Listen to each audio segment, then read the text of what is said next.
এই বিসমিল্লাহির রহমানির রহিম সংবিধানে থাকতে পারে না। হেফাজতের নেতৃত্বে মোল্লাতন্ত্র আজকে দেশ দখল করতে বেঁচে উঠেছে। এই নরেন্দ্র মোদীকে অবিলম্বে যুদ্ধবিরোধী প্রস্তাব নিতে হবে। আমরা চাই না কোনো দেশের সাথে কারোর যুদ্ধ।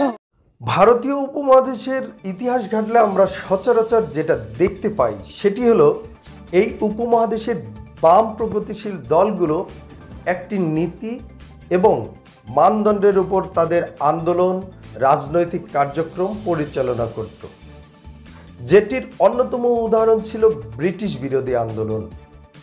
উপমহাদেশের বিভিন্ন বিপ্লবী সংগঠন, বিভিন্ন গুপ্ত ও প্রকাশ্য সমিতি, ধর্মীয় ও জাতিগত সংগঠন এই আন্দোলনের অন্তর্ভুক্ত ছিল। তখন এই কংগ্রেসের ভেতরের এইসব গোষ্ঠীর একটাই লক্ষ্য ছিল ব্রিটিশ শাসনের অবসান, মানবতার আজাদি। কিন্তু বর্তমান সময়ে বাংলাদেশের ভেতরে যে প্রগতিশীল দলগুলো রয়েছে তাদেরকে দেখলে আমরা কি মনে করতে পারি? বাম প্রগতিশীল দলগুলো আলাদাই একটা কিছু। এই কিছুটা কি?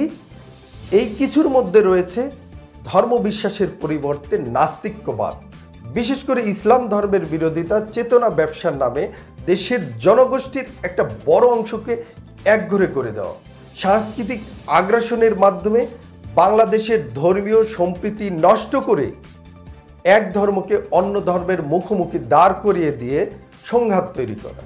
পূর্বে যেখানে বামপন্থীরা ক্ষমতাসীন ব্রিটিশ শাসনের বিরোধিতা করে আন্দোলনের নেতৃত্ব দিয়ে দেশের মানুষের আজাদি এনে দিতে কাজ করেছে, এই সময়ে বাংলাদেশের বামপন্থীরা তৎকালীন স্বৈরাচারের সহযোগী শক্তি হিসেবে কাজ করে দেশের সাধারণ মানুষের উপরে নির্যাতনের স্টিম রোলার চালিয়েছে।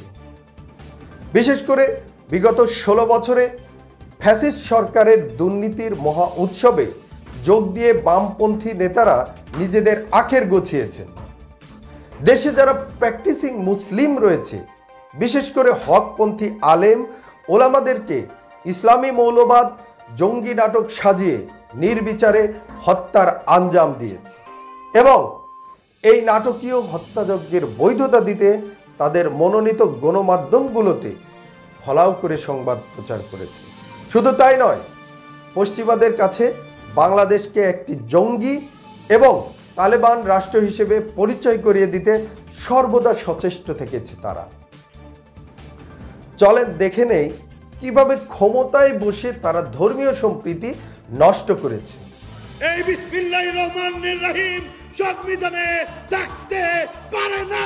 যে আজকে আমাদের পাঠ্যক্রমগুলোকে আজকে ধর্মীয়করণ করার প্রচেষ্টা তেতুল হুজুরের আবদারে সেটা করা হয়েছে। এ ব্যাপারে যদি সতর্ক না হই তাহলে বুঝতে হবে আমরা কোন বিষ বৃক্ষ এখানে আজকে রোপণ করতে চলেছি। আমি বলেছি রাষ্ট্র ধর্ম বলে তো কিছু নাই। আমরা এখানে সবাই যার যার ধর্ম আমরা পালন করব, ধর্ম যার যার, কিন্তু উৎসব সকলে। আজকে যেভাবে ব্যাঙের ছাতার মতো কওমি মাদ্রাসা গড়ে উঠছে প্রত্যেকটা এলাকায়, ব্যাঙের ছাতার মতো আমি বলবো কওমি মাদ্রাসা। সমস্যাটা কোথায়?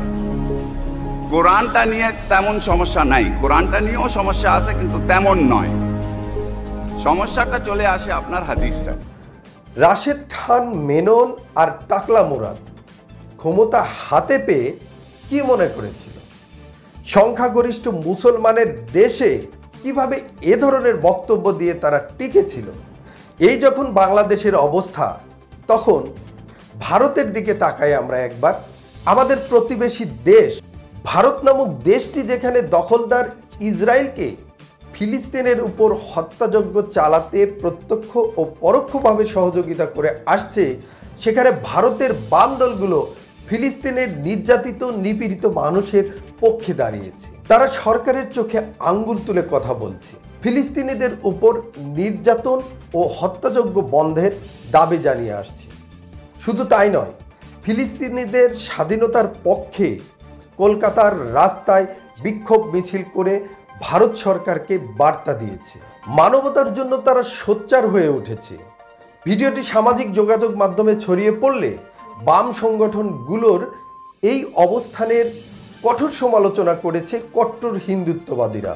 তারা বাম দলগুলোর এ উদ্যোগকে ভারত বিরোধিতা বলে মন্তব্য করছে। চলেন দেখি কিভাবে ভারতীয় বাম দলগুলো ফিলিস্তিনের পক্ষে রাস্তায় নেমেছে।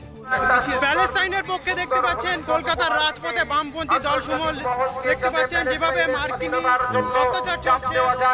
এই নরেন্দ্র মোদীকে অবিলম্বে যুদ্ধবিরোধী প্রস্তাব নিতে হবে। ভারত রাষ্ট্রকে যুদ্ধের বিরুদ্ধে দাঁড়াতে হবে। ভারত রাষ্ট্রকে প্যালেস্তাইনের পাশে দাঁড়াতে হবে এবং ইসরায়েলকে বয়কট করা উচিত এবং ইসরায়েলি প্রোডাক্ট যা আছে তা বয়কট করা উচিত। আমরা চাই না কোনো দেশের সাথে কারোর যুদ্ধ হোক।